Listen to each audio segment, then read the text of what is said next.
For Capcom, there is no series with a pedigree quite like Street Fighter. From its numerous memorable characters to being the original fighting game phenomenon, Street Fighter has been an enduring global sensation for decades, which means it got localized during the heyday of Capcom's orgy of bad communication and lost in translation madness. We made a whole other video about that, but nothing Capcom's done quite steps to the fustercluck that is the Street Fighter series' localization. It's so deep. We're gonna say that right at the top, this video is just gonna be focusing on the games themselves and not even the lore. Sorry, there's just not enough time in the day. And on with the show.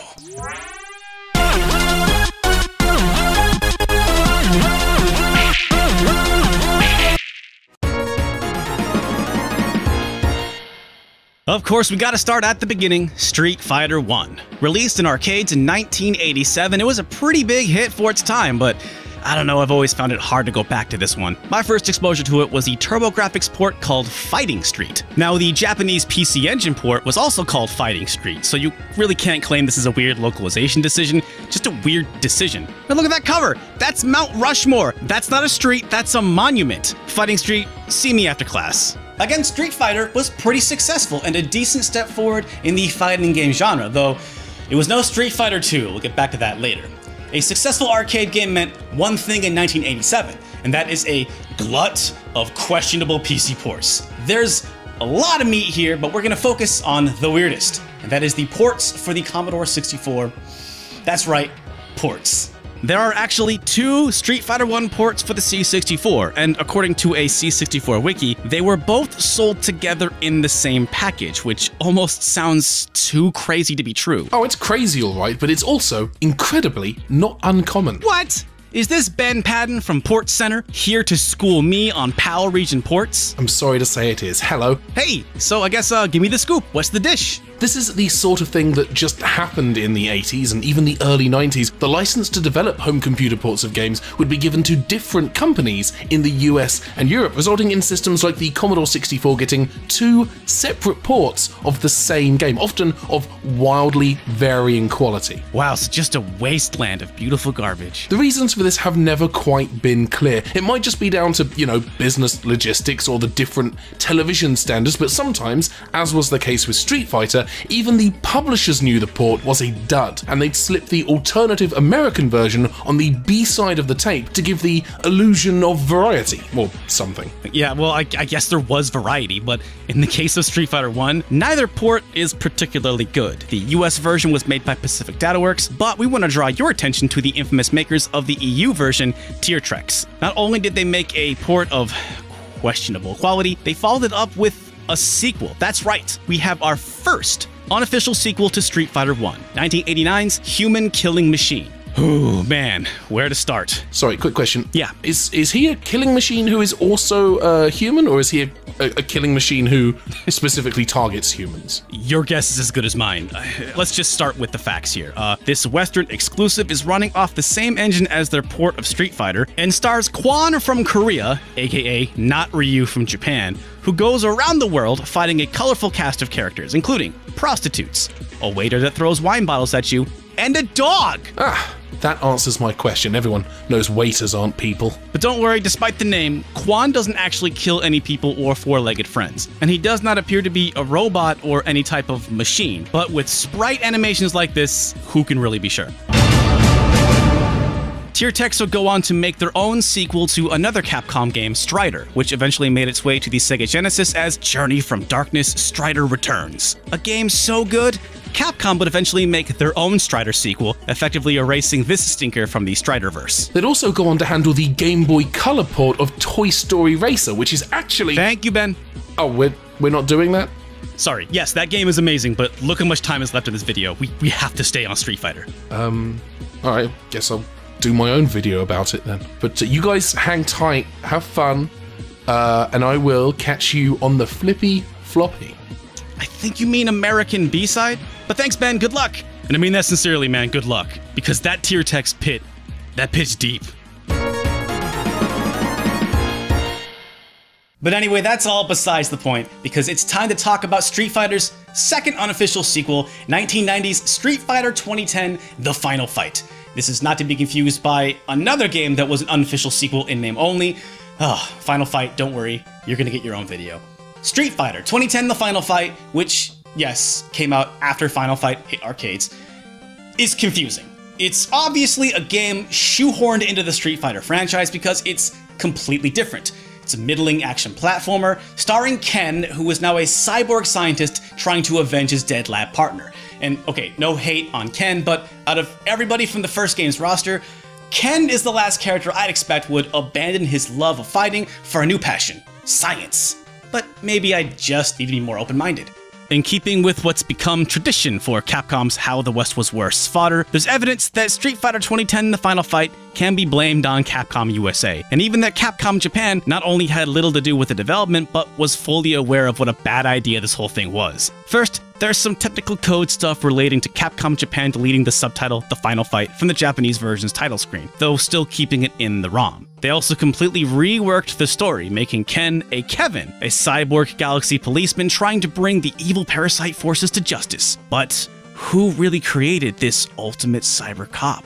The fact that the Japanese instruction manual uses screenshots from the American/international version also points to the Japanese version actually being the secondary localized version. And then they flipped around the title and called it 2010 Street Fighter, which, okay, that's fine. Listen, I honestly think Capcom Japan did the best they could to protect the Street Fighter IP from this weird game. And based on the translated story on the cutting room floor, I think they did a pretty decent job. In 2016, Capcom would upload official artwork to celebrate 2010's anniversary that pretty clearly emphasizes its place as an alternate universe. Kids in the US, like me at the time, were pretty confused, but we quickly had bigger and better distractions.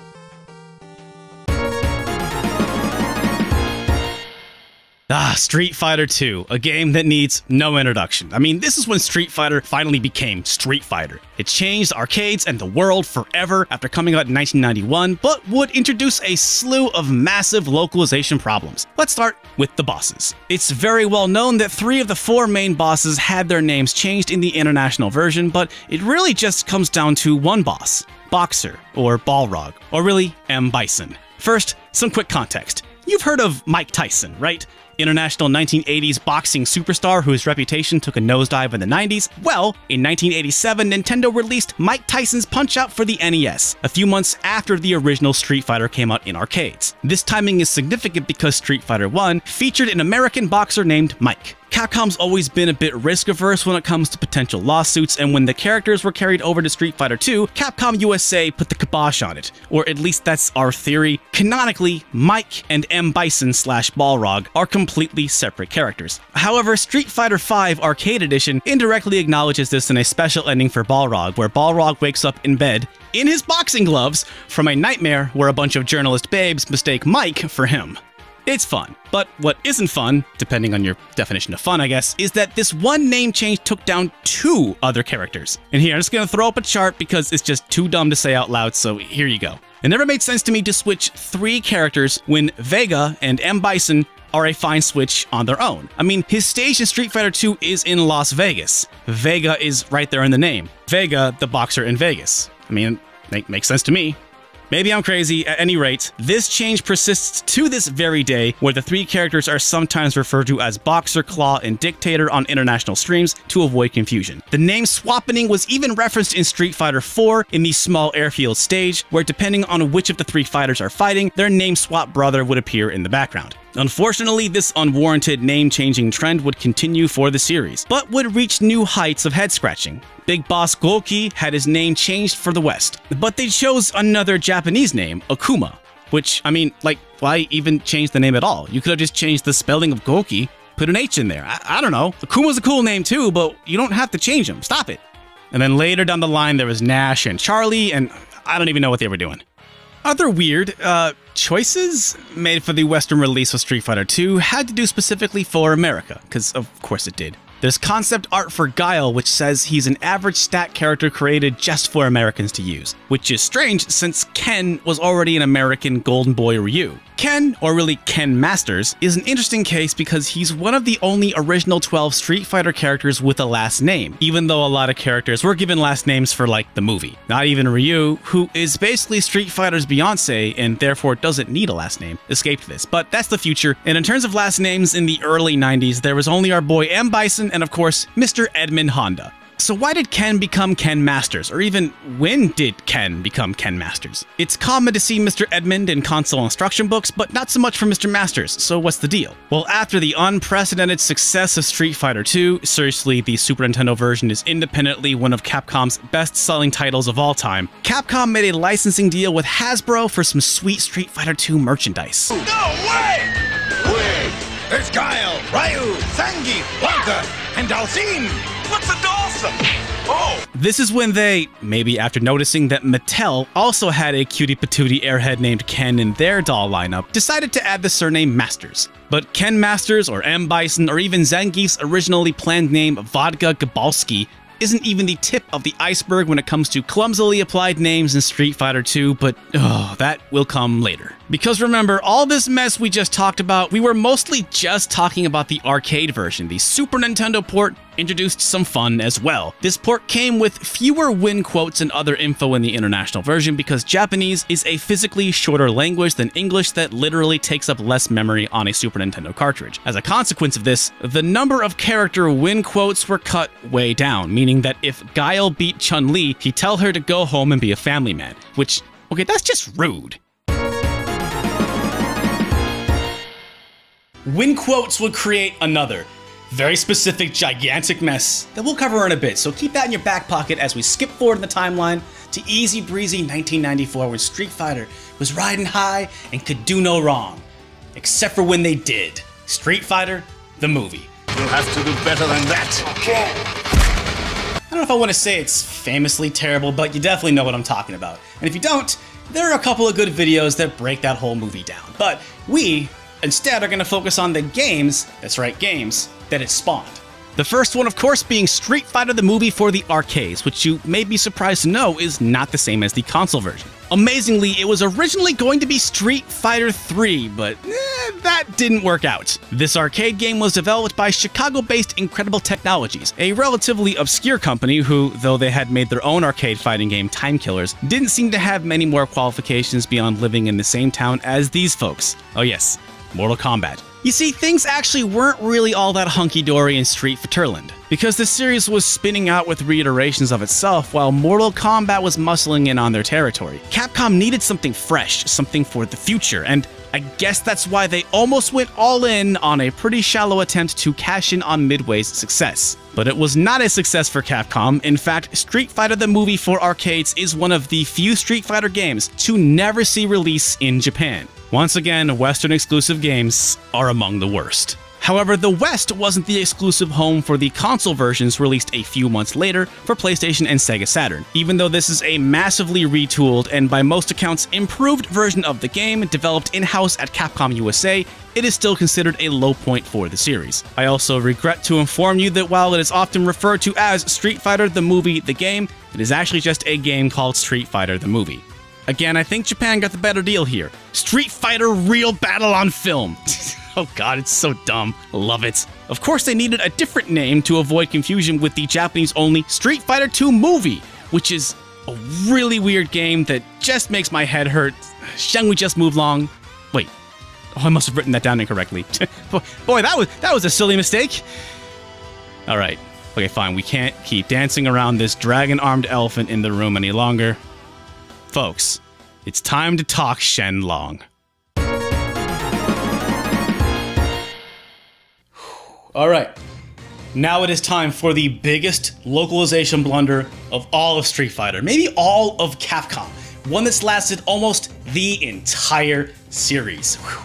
So back when Street Fighter II, the arcade game, was being localized into English, it was apparently first translated from Japanese into Chinese and then into English or something. We're not sure why this was the exact order of things, but here we are. And you know what? This actually went off mostly without a hitch, except for this Ryu win quote. You must defeat Shenlong to stand a chance. Now, the original Japanese win quote was Shoryuken o yaburanu kagiri omae ni kachime wa nai, which roughly translates to "You must defeat my Dragon Punch," or Shoryuken, to stand a chance. Shoryuken was translated to Chinese as Shenlong Punch, which basically means Dragon Spirit Punch. And the poor localizers at Capcom, I guess, thought this was just another weird character in the game. Anyway, this is how "You must defeat my Dragon Punch" became "You must defeat Shenlong," but this is only the start of the story. No one had any idea who or what Shenlong was referring to, and the Street Fighter fandom was desperate for answers, so much so that Electronic Gaming Monthly decided to goof on it in a 1992 issue as an April Fool's joke, claiming that Shenlong was actually Ken Ryu's master and could be unlocked in the game. Listen to this. You must use Ryu throughout your entire game. You must not get hit from the moment you begin until the final round with M. Bison. Once there, you must spar with M. Bison without hitting each other for 10 rounds. The 10th round is the final round, and after the last draw game, Shenlong appears and tosses M. Bison away. Now that's just impossible to do. Surely no one would believe that. Oh, what's that?